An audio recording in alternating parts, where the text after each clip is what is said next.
Hai, Assalamualaikum warahmatullahi wabarakatuh. Pada kesempatan kali ini, kita akan belajar bersama mengenai terbentuknya keseimbangan pasar dan struktur pasar. Mari kita mulai. Dari yang pertama, yaitu pengertian pasar. Apa sih pasar itu? Jadi, pasar itu merupakan tempat bertemunya penjual dan pembeli, di mana dari pertemuan tersebut terjadilah sebuah transaksi jual beli barang maupun jasa.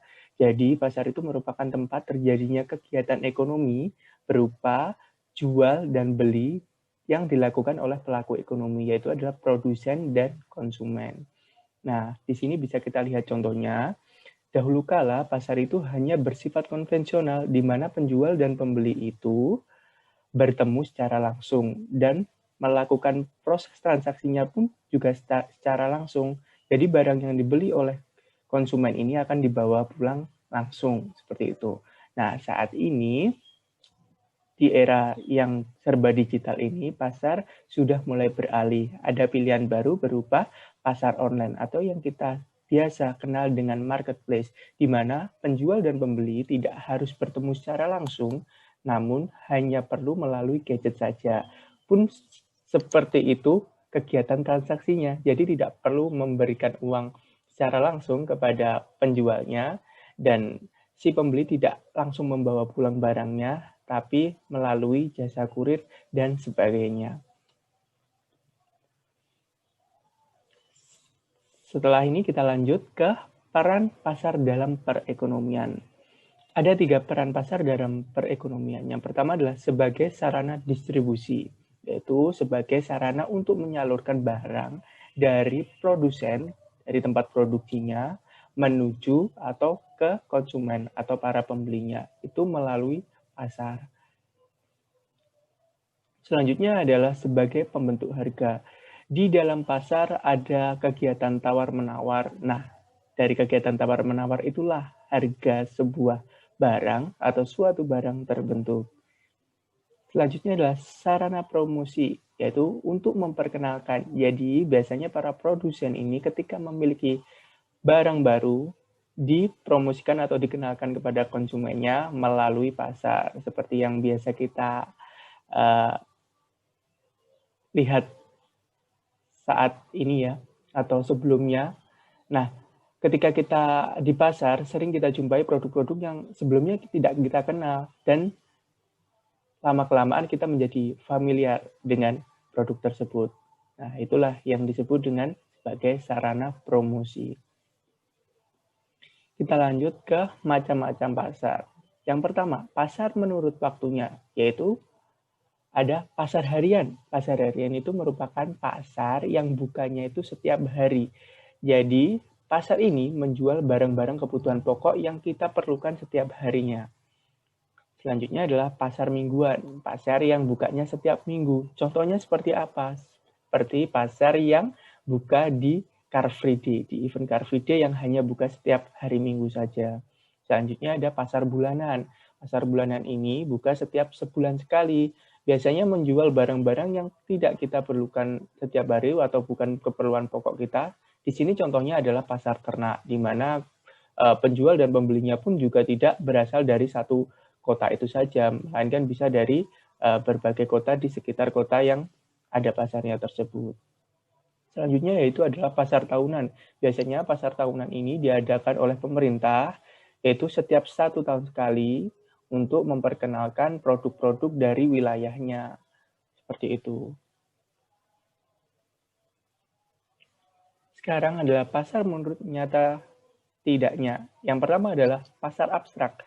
Apa itu pasar abstrak? Yaitu pasar yang barang dagangannya tidak kita lihat atau tidak kita rasakan secara fisik atau secara langsung. Seperti itu. Contohnya adalah pasar modal. Nah, ketika kita membeli saham, maka kita tidak akan mendapatkan secara fisik dari saham tersebut, namun kita sudah bisa mendapatkannya melalui, biasanya kalau sekarang ini dikirim melalui email. Jadi kita punya bukti bahwa kita memiliki saham di perusahaan A, seperti itu. Tetapi barangnya tidak kita dapatkan atau tidak kita lihat secara langsung dalam bentuk fisik. Selanjutnya adalah pasar konkret. Nah, pasar konkret ini adalah pasar yang barang dagangannya dapat kita lihat secara langsung dan kita bawa, kita lihat fisiknya dan kita manfaatkan. Nah, selanjutnya adalah pasar menurut jenis barangnya. Yang pertama adalah pasar konsumsi, yaitu pasar yang menjual barang dagangan berupa output dari perusahaan atau output dari produksi, yaitu berupa barang-barang yang kita konsumsi seperti makanan, terus barang elektronik, terus furniture, mebel, seperti itu. Jadi barang-barang yang kita gunakan untuk keperluan kita gunakan sehari-hari, itulah pasar konsumsi atau barang yang kita konsumsi. Selanjutnya ada pasar produksi. Nah, pasar produksi itu adalah pasar yang menyediakan faktor-faktor produksi atau yang diperlukan oleh perusahaan untuk mengolah suatu barang modal dijadikan barang-barang yang dapat kita konsumsi atau output dari perusahaan. Jadi pasar produksi itu seperti ini, contohnya adalah pasar tenaga kerja gitu. Jadi tenaga kerja merupakan faktor-faktor produksi untuk menghasilkan suatu barang. Selanjutnya ada pasar menurut jangkauan distribusinya. Ada 4. Yang pertama itu pasar lokal. Pasar lokal biasanya ada di lingkup kelurahan atau desa-desa seperti itu. Jadi tidak jauh dari wilayah rumah itu ada pasar, itu dinamakan pasar lokal. Selanjutnya ada pasar daerah. Nah, ini lingkupnya lebih luas lagi. Biasanya dalam satu kota ada satu pasar daerah. Nah, pasar daerah ini biasanya dikelola oleh pemerintah kota atau kabupaten dengan lingkup yang lumayan besar satu kota itu, dan bangunannya pun lebih kokoh dan penjualnya biasanya lebih banyak dari pasar lokal. Nah, selanjutnya ada pasar nasional. Nah, pasar nasional ini yaitu pasar yang jangkauan pembeli dan penjualnya itu dari seluruh wilayah Indonesia. Contohnya di sini adalah ini pasar pameran otomotif suatu brand mobil seperti itu. Jadi ketika pertama kali launching biasanya satu brand otomotif itu memamerkan di satu wilayah, biasanya di ibu kota di Jakarta, dan pembelinya itu berasal dari seluruh wilayah di Indonesia. Dan yang terakhir ada pasar internasional. Pasar internasional itu jangkauan pembeli dan penjualnya itu antar wilayah negara. Jadi tidak terbatas dalam satu negara saja, penjual dan pembelinya itu berasal dari berbagai negara. Di sini digambarkan dengan pelabuhan. Jadi pengiriman yang berhubungan dengan ekspor dan impor. Nah, selanjutnya kita beranjak ke pasar menurut strukturnya. Ada 2 secara umum, yaitu adalah yang pertama pasar persaingan sempurna.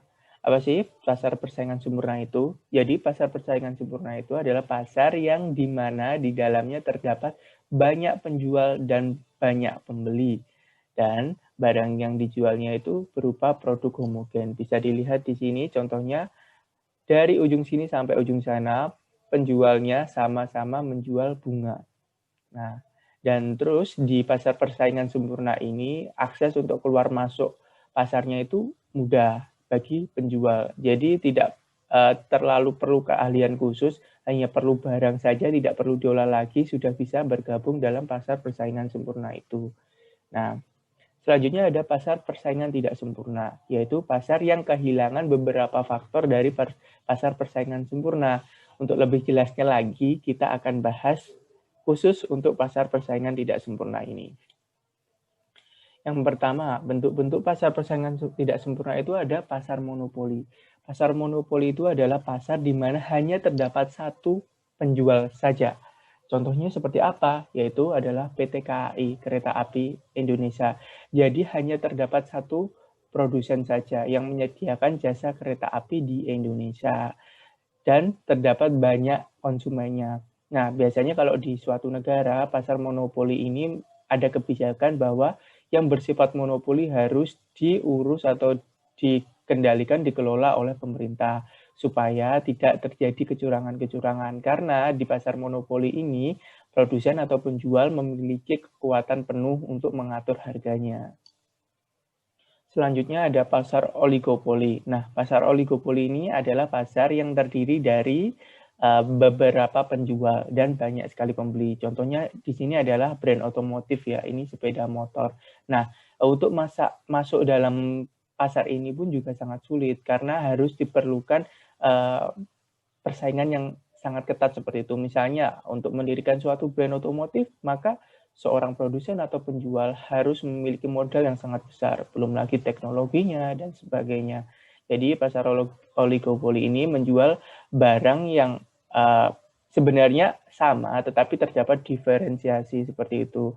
Antara produk otomotif A dan B itu tidak sama. Dan masuk pasarnya itu sangat sulit sekali. Seperti itu. Selanjutnya ada pasar monopolistik. Nah, pasar monopolistik ini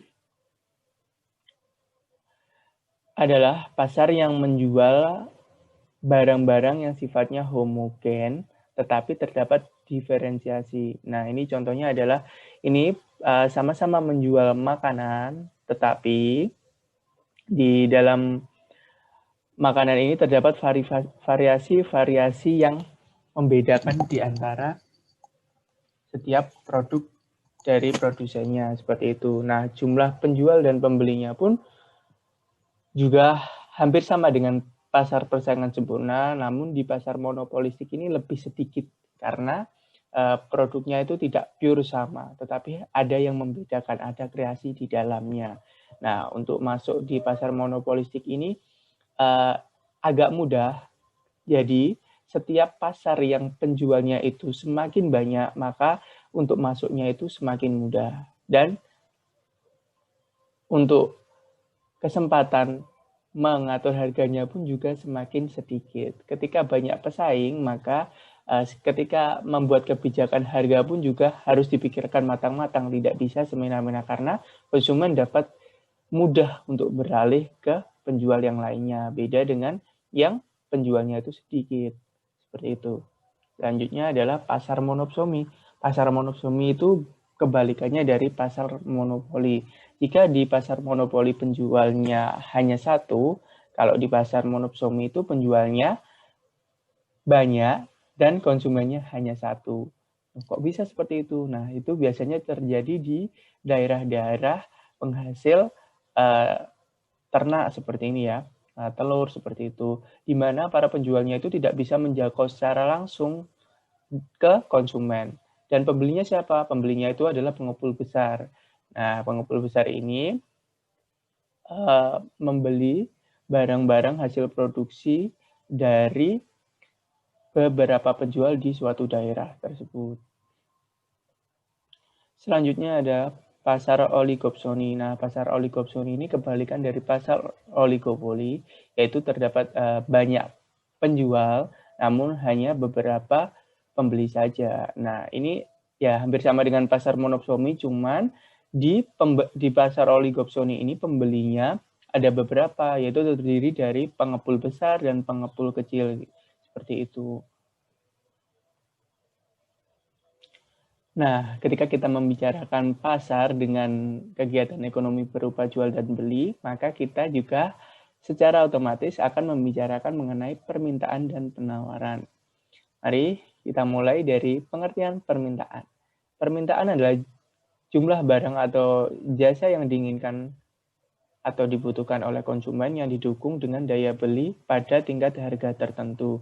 Jadi, permintaan itu adalah barang atau jumlah barang atau jasa yang diminta oleh konsumen yang disertai dengan dukungan daya beli. Jadi kalau misalnya masyarakat golongan A menginginkan kebutuhan pokok berupa beras dan didukung oleh uang mereka untuk membelinya, maka itulah terjadi permintaan. Tetapi ketika masyarakat dengan golongan C seperti itu memerlukan barang berupa misalnya kendaraan mewah seperti mobil, tetapi tidak didukung dengan daya beli, maka itu tidak bisa disebut dengan permintaan karena mereka menginginkan tetapi tidak ketika ada penawaran tidak bisa membelinya. Jadi permintaan itu ya barang yang diminta tetapi juga harus didukung dengan daya beli.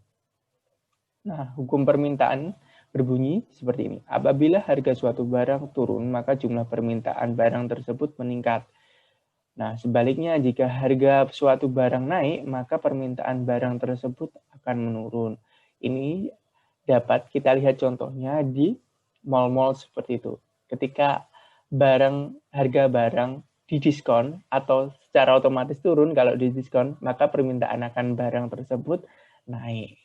Seperti itu hukum permintaan. Namun ketika harga suatu barang itu naik, maka pembeli akan berpikir ulang untuk membeli barang tersebut, sehingga permintaannya pun juga turun.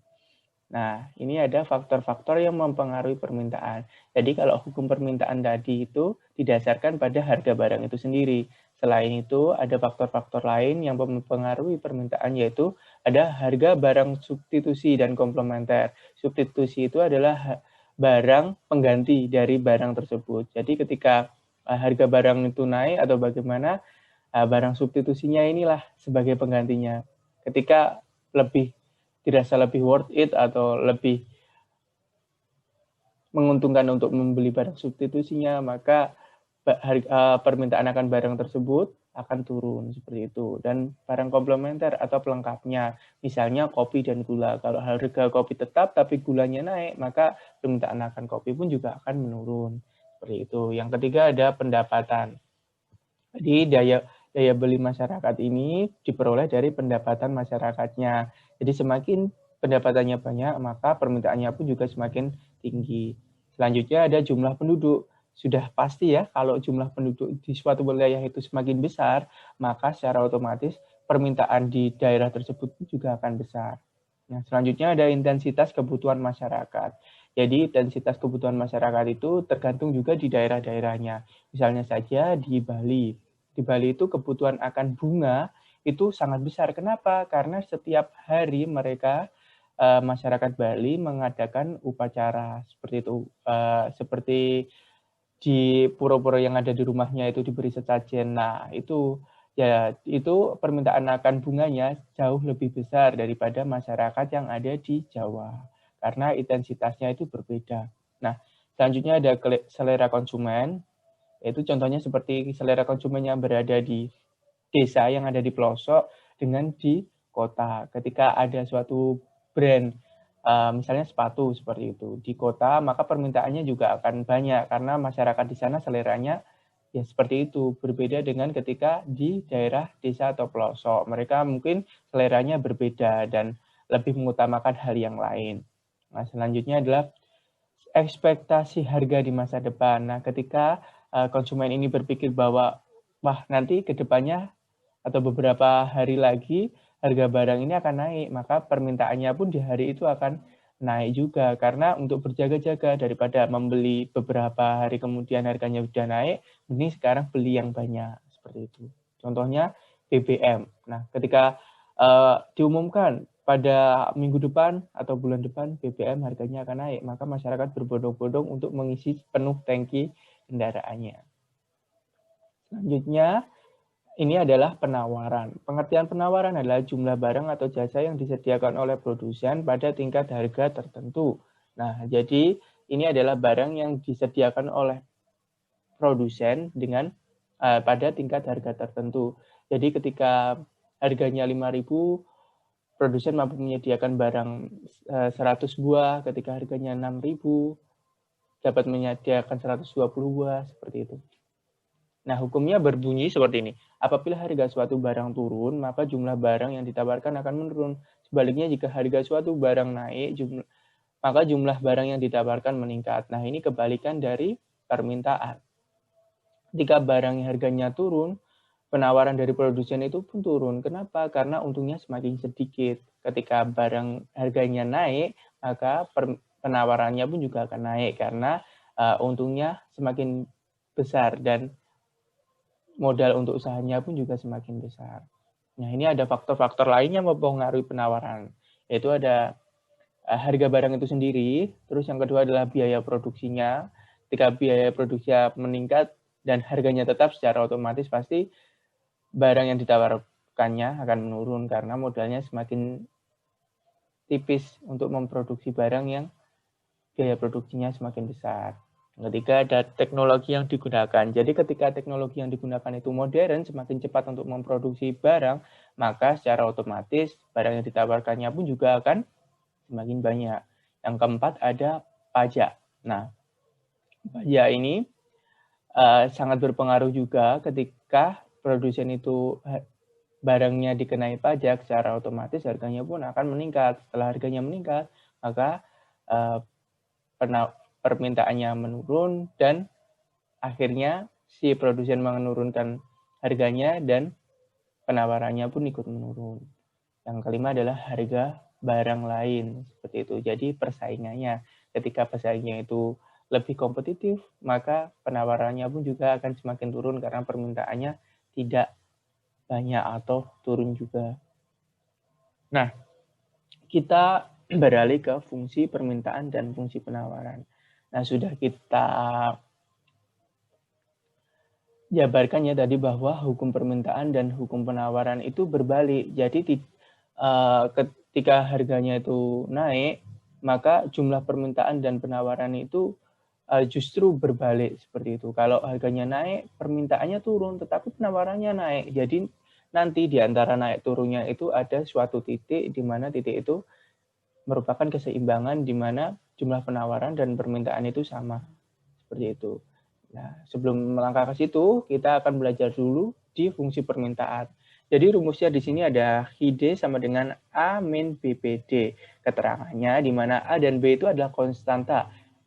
Nah, B-nya ini harus bersifat negatif. Nih, B-nya ini harus bersifat negatif.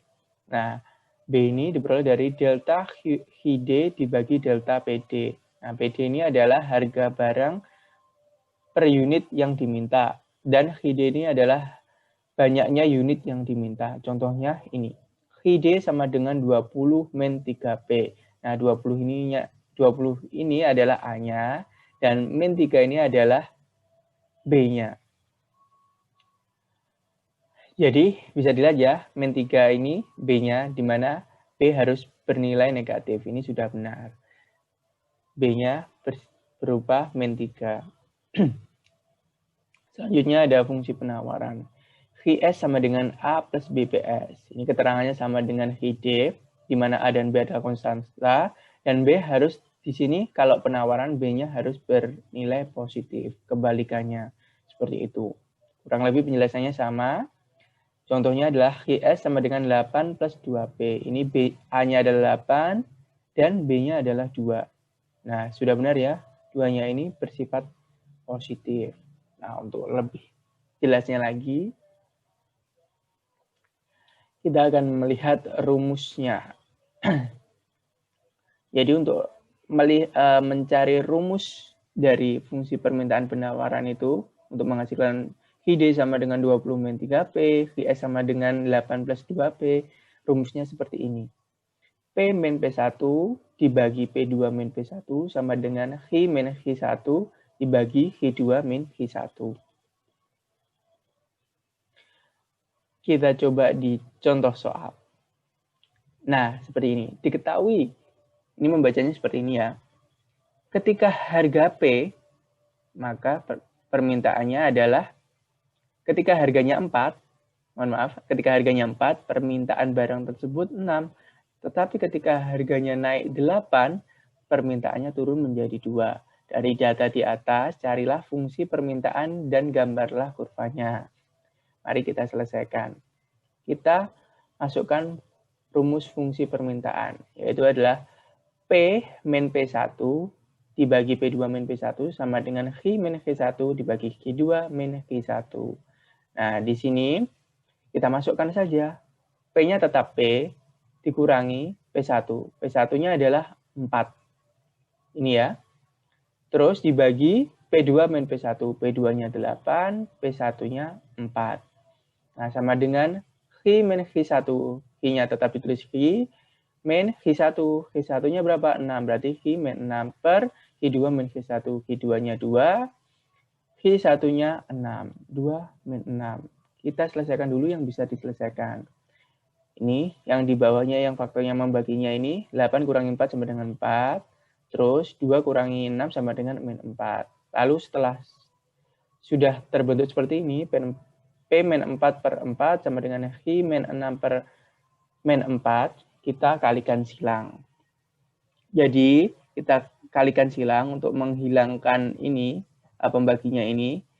Dari min 4-nya ini yang di bawah ini kita kalikan ke ruas sebelah kiri. Dan yang 4 ini kita kalikan ke ruas sebelah kanan. Jadilah seperti ini. P min 4 dikalikan min 4. Sama dengan 4 dikalikan Hi min 6. Cara mengalikannya bagaimana? Seperti ini. Jadi yang pertama, P dikalikan min 4 dulu, sama dengan min 4P. Terus selanjutnya kita beralih min 4 dikalikan min 4. Kalau min dikalikan min sama dengan positif. 4 dikalikan 4 sama dengan 16. Berarti positif 16 plus 16. Lanjut ke ruas sebelah kanan sama dengan 4 dikali Hi sama dengan 4Hi. Terus lagi 4 dikali min 6 sama, kalau positif dikali negatif sama dengan negatif. 4 dikali 6 sama dengan 24. Jadi negatif 24. Nah, karena yang kita cari nanti adalah Hi-nya atau fungsi permintaannya, maka kita sendirikan Hi-nya. Jadi kita ubah dalam bentuk seperti ini. Sebenarnya ini 4 Hi-nya berada di kanan, tetapi untuk mudahnya saya langsung ubah di sebelah kiri. Jadi 4 Hi, ini 24-nya dipindah ruaskan ke kiri. Kalau negatif dipindah ruaskan, maka akan berbalik menjadi positif. Begitu pula jika kita ketika ini positif, dipindah ruas akan menjadi negatif. Seperti itu. Jadi 4 Hi, ini ya, 4 Hi, sama dengan 16 tetap, plus 24, karena min 24-nya ini pindah ruas, dikurangi min 4. Nah, 4Hi sama dengan 40. 16 plus 24 kan 40, dikurangi 4P. Karena kita mencari Hi-nya saja, maka kita harus menghilangkan 4-nya ini dengan cara dibagi 4. Ketika ruas sebelah kiri dibagi 4, maka ruas sebelah kanan pun juga harus dibagi 4. Hasilnya adalah Hi, ini, Hi-nya ini kan adalah permintaan. Jadi Hi D sama dengan 40 bagi 4, 10, dikurangi 4 dibagi 4, sama dengan P. Jadi 10 min P.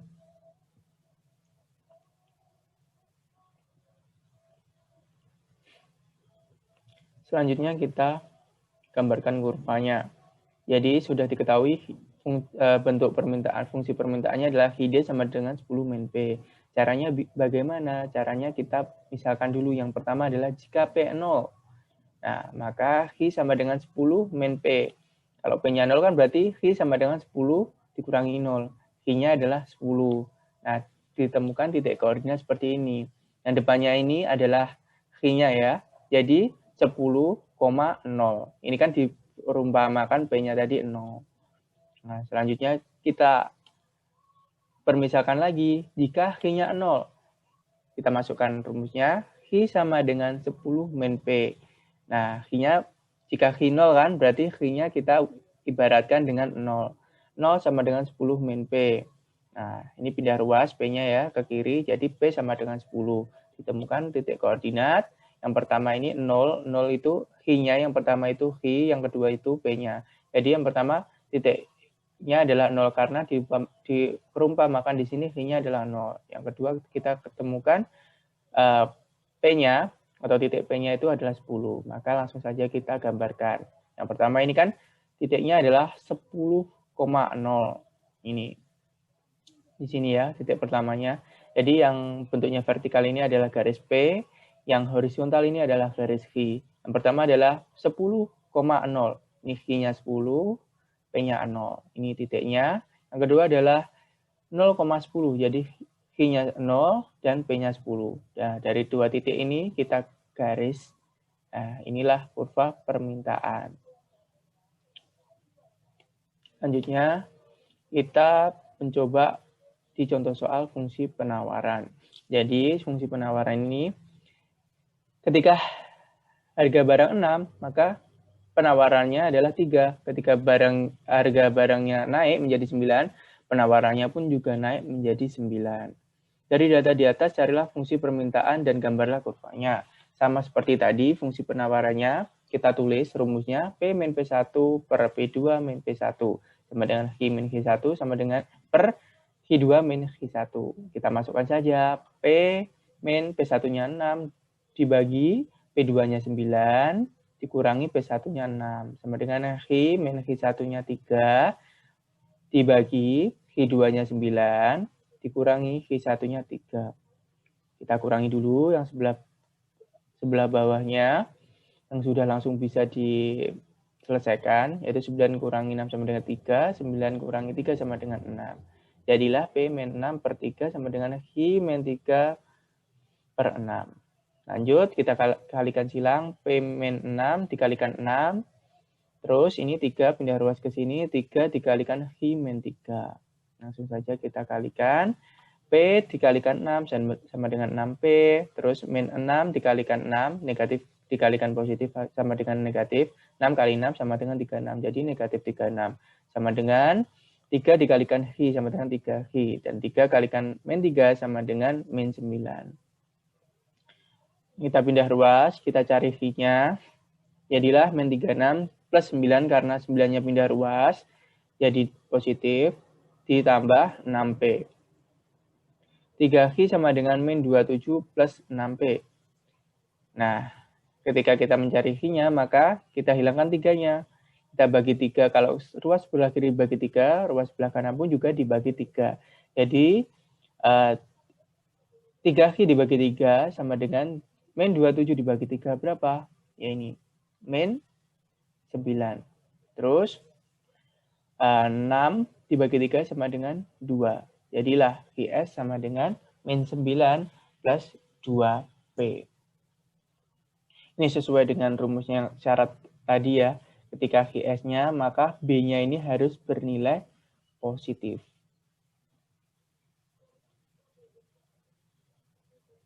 Kita lanjut menggambar kurvanya. Sama seperti yang tadi, kita tulis fungsinya yang sudah kita temukan.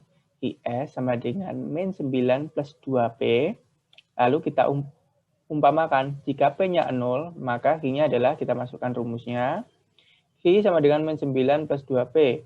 H sama dengan min 9 plus 2, P-nya kan 0, kita ibaratkan 0. Berarti kalikan 0. H-nya sama dengan min 9. Ya, min 9 plus 2 kali 0. 2 kali 0 akan 0. Jadi, min 9 plus 0 sama dengan tetap min 9. Titik koordinatnya ketemu min 9 per, min 9,0. Selanjutnya kita umpamakan H-nya adalah 0, kita masukkan rumusnya. H sama dengan min 9 plus 2P. Nah, H-nya kita buat 0 sama dengan min 9 plus 2P. Ini kita pindah ruas 2P-nya. Jadi 2P sama dengan 9. Seperti ini ya. Ini 9-nya dipindah ruas ke kiri sama dengan 9 sama dengan 2P. Sebenarnya seperti itu. Terus kita ubah menjadi P. Cara mengubahnya bagaimana? Ini 2P-nya ini dibagi dengan 2. Ketika ruas sebelah kanannya dibagi 2, maka ruas sebelah kirinya pun juga dibagi 2. 9 dibagi 2 sama dengan 4,5. Ini 9 karena sebenarnya ini, ya 9 ini dipindah ke sini. Jadi 9 sama dengan 2P. Kenapa saya tulis seperti ini? Supaya memudahkan saja. Jadi kita balik. Ketika sama-sama kita balik, ruas sebelah kirinya ke kanan, tapi ruas kanannya itu ke kiri, maka nilai positif negatifnya itu tetap. Kecuali kalau pindah salah satu, seperti itu. Jadi kita ketemukan titiknya adalah 0. 0 itu karena kita ibaratkan H-nya sama dengan 0,4,5. Langsung kita gambarkan kurvanya seperti ini. Yang pertama adalah min 9,0. Nih, H-nya min 9, P-nya 0. Lanjutnya adalah 0,4,5. Ini H-nya 0, P-nya 4,5. Lalu kita tarik garis. Inilah kurva penawaran. Nah, selanjutnya adalah keseimbangan harga. Nah, seperti yang sudah saya sampaikan tadi, bahwa hukum permintaan dan hukum penawaran itu berbalik. Jadi kalau harganya naik, penawarannya naik, tapi permintaannya turun. Dan sebaliknya ketika harganya turun, juga penawarannya turun, tapi permintaannya naik. Nah, di antara turun naiknya permintaan dan penawaran itu akan ada titik di mana harganya itu seimbang. Jadi antara jumlah permintaan dan penawarannya itu seimbang. Nah, disinilah pengertiannya. Keseimbangan pasar merupakan kondisi di mana jumlah barang yang diminta sama dengan jumlah barang yang ditawarkan pada tingkat harga tertentu. Jadi tidak ada kelangkaan barang dan juga tidak ada kelebihan stok seperti itu. Rumusnya adalah HID sama dengan HS. Jadi fungsi permintaan sama dengan fungsi penawaran. Mohon maaf sebelumnya. Ini adalah permisalannya saja. Jadi ketika harga barangnya 6, penawarannya itu di tingkat ini banyak, tapi permintaannya sedikit. Tapi ketika harga barangnya 5, ini seimbang, jumlah permintaan dan penawarannya itu sama. Jadi tidak ada kelebihan barang atau kelangkaan barang seperti itu. Kelangkaan barang itu maksudnya adalah permintaan yang tidak dapat terpenuhi. Jadi orang ada yang minta, ada yang perlu, tetapi barangnya nggak ada. Seperti itu. Nah, ini adalah keseimbangan pasar dan kurvanya. Kita masuk ke contoh soalnya. Jadi diketahui fungsi penawaran sama dengan 20 min P. Jadi ini kita tidak perlu mencari fungsi permintaan dan penawarannya di dalam contoh soal yang ini sudah diketahui. ID sama dengan 20 min P. Dan HS sama dengan min 4 plus 2P. Nah, dari data di atas, carilah harga keseimbangan dan gambarlah kurvanya. Kita masukkan saja rumusnya, harga keseimbangan sama dengan HD sama dengan HS. Jadi rumus harga keseimbangan tadi kan HD sama dengan HS. Kita masukkan HD-nya berapa? 20 min P. Dan HS-nya adalah min 4 plus 2P. Langsung kita selesaikan. Kita pindah ruas. 20 plus 4. 4-nya ini kan pindah ruas ke kiri. Dari negatif jadi positif. P-nya pun juga seperti itu. Dari kiri ke kanan, negatif berubah menjadi positif. 20 plus 4 sama dengan 2P plus P. Sama dengan lagi, 24 sama dengan 3P. Ini 20 plus 4 sama dengan 24. 2P plus P sama dengan 3P. Terus untuk menghilangkan 3-nya itu gimana? Jadi dibagi 3. Kalau ruas kanan dibagi 3, ruas kiri juga dibagi 3. Hasilnya sama dengan P sama dengan 8. 3P dibagi 3 sama dengan P, 24 dibagi 3 sama dengan 8. Nah, jadi untuk melihat harga keseimbangannya, ini kan sudah ketemu 8 ya harga keseimbangannya. Jadi kita akan mencari berapa sih kuantitas keseimbangannya. Jadi berapa sih jumlah barang yang diminta dan jumlah barang yang ditawarkan oleh produsen itu sehingga tidak ada kelebihan atau kelangkaan barang. Nah, sini. Ketika kita sudah mengetahui harga keseimbangannya, tinggal kita masukkan salah satu rumusnya saja. Ini kita ambil contoh adalah HD ya. HD sama dengan 20 min P. Karena HD sama dengan 20 min 8 karena P-nya sudah ketahui 8. HD sama dengan 20 min 8, 12. Nah, ini ketika harganya 8, maka jumlah barang yang diminta itu 12. Itu akan sama juga dengan jumlah barang yang ditawarkan. Kalau tidak percaya, langsung kita masukkan rumusnya yang fungsi penawaran. IS sama dengan min 4 plus 2P. Sama dengan min 4 plus 2 kali 8. P-nya kan sudah diketemukan 8. Nah, IS sama dengan min 4 plus 2 kali 8, 16. IS sama dengan min 4 plus 16 berapa? 12. Sama kan? Jadi jumlah permintaannya dan penawarannya itu sama-sama 12. Ketika harganya 8, jumlah permintaan dan penawarannya sama-sama 12. Seperti itu. Untuk menggambar kurvanya, seperti ini, titik keseimbangannya sudah kita temukan. Ini ya, X-nya 12 dan P-nya 8. Lalu kita cari titik koordinatnya terlebih dahulu. Jadi kita masukkan rumusnya satu-satu. Pertama, fungsi permintaannya, yaitu 20 min P. Kita ibaratkan jika seperti tadi yang pertama, jika P-nya 0, maka X-nya sama dengan 20 min P. P-nya kan 0, jadi X sama dengan 20 min 0. Tetap 20. Titik koordinatnya adalah 20,0. Ingat, yang depan ini adalah X, yang belakang adalah P. Lanjut. Jika X-nya 0, maka X sama dengan 20 min P. X-nya 0 ya, jadi X-nya kita ubah 0 sama dengan 20 min P. P-nya sama dengan 20. Ya, jadi P-nya ini kita pindah ruaskan ke kiri, jadi positif. P-nya sama dengan 20. Titiknya ketemu 0,20.